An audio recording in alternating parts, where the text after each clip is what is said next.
आओ कि सरपंच दिनेश जी आप मंच पे अपनी तस्वीर लाएं।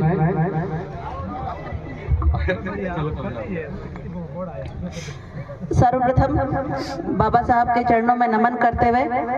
आज इस पावन धरा पर हमारे सामाजिक चिंतन जो मंच रखा गया है उसमें उपस्थित हमारे आदर्श, हमारे सीनियर, हमारे समाज के वरिष्ठ नेता गोविंद राम जी मेघवाल साहब, मेरे छोटे भाई हरीश जी, मेरी बहन नीरू परिहार और समस्त जो मंच पर विराजमान है हमारे सभी समाज के रत्न, और यहाँ आप सब जो विराजमान हैं, जो हजारों सालों की निरंतर शोषण और परेशानियां तकलीफ देखने के बाद जागृति के रूप में जो इतनी बड़ी संख्या में आप लोग उपस्थित है, आप सब लोगों का अभिनंदन, आभार, बहुत बहुत धन्यवाद। और आभार इस आयोजन कमेटी का, मेरे छोटे भाई प्रेम जी का, जिन्होंने इतने कम समय के अंदर एक गुलदस्ते के रूप में इतने बड़े आयोजन को इतना भव्य रूप दिया और हम सब लोगों को यहाँ पर इकट्ठा किया, हम लोगों को यहाँ पर बुलाया कि हम सब बैठ के आपस में एक दूसरे की बात सुन सकें। क्योंकि बहुत लंबे समय से हम देख रहे हैं कि जितने भी सामाजिक कार्यक्रम थे उन सामाजिक कार्यक्रमों पे विराम लगा हुआ है। हम लोग कार्यक्रम तो कर रहे हैं लेकिन कार्यक्रमों के अंदर वो जो चिंतन था,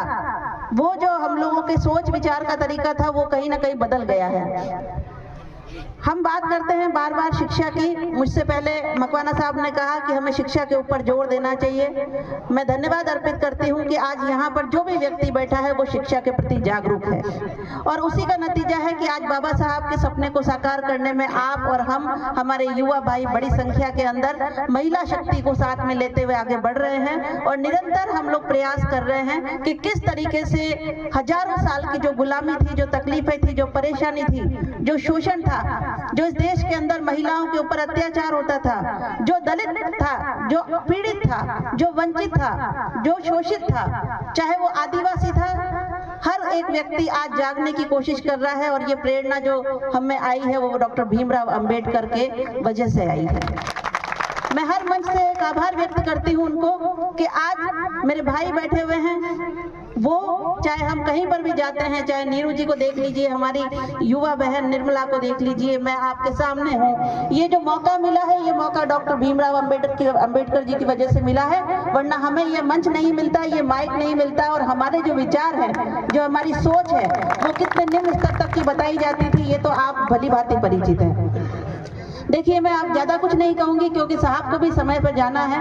मैं एक ही चीज का प्रश्न करना चाहती हूँ कि वर्तमान के अंदर जो परिस्थितियां हमारे देश के अंदर है वो बड़ी विचारणीय परिस्थितियां हैं। आप देखिए, पिछले 10 साल का